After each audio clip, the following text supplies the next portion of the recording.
गरीब किसान की कहानी। एक गांव में एक गरीब किसान और उसकी पत्नी और उसकी बेटी रहा करते थे। वे बहुत ही गरीब थे और किसान कोई काम नहीं करता था। एक दिन उसकी पत्नी विमला उससे बोली।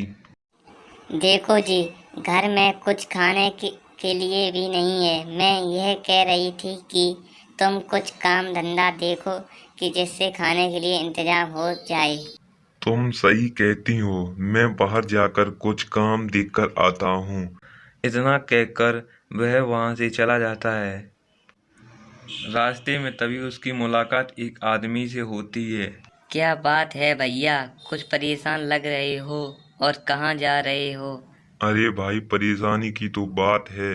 मेरे घर में कुछ खाने पीने को नहीं है, सब घर में भूखे हैं। अरे भाई, तुम एक काम करो, तुम हरी सेठ के घर जाओ तो तुम्हें वो कुछ काम जरूर देंगे। इतना कहकर वह आदमी वहां से चला जाता है और हरिओम सेठ के घर पहुंच जाता है। वह सेठ और उसका बेटा घर पर ही होते हैं। तभी किसान सेठ के घर पहुंच जाता है। राम राम सेठ जी। सेठ बोले, राम राम। कौन हो तुम? मैं तुम्हें नहीं जानता। और क्या लेने आए हो मेरे घर पर? जल्दी बताओ। मैं एक गरीब किसान हूँ। मेरे घर में खाने पीने को कुछ भी नहीं है। मेरी बच्ची और मेरी पत्नी घर में भूखी है। इसलिए मैं आपके घर काम देखने आया हूँ।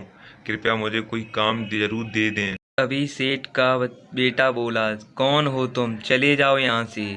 सेठ बोला, रुको बेटा, क्या समस्या है तुम्हारी और मैं क्या सहायता कर सकता हूँ तुम्हारी भला?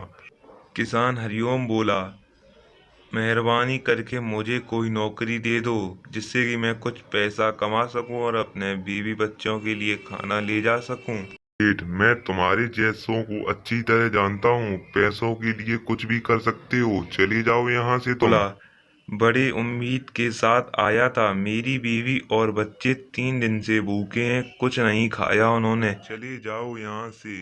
कुछ काम नहीं मिलेगा और दोबारा मेरे घर आने की कोशिश नहीं करना। हरिओम निराश होकर अपने घर वापस लौट जाता है। आगे देखेंगे वीडियो दूसरे नेक्स्ट पार्ट में।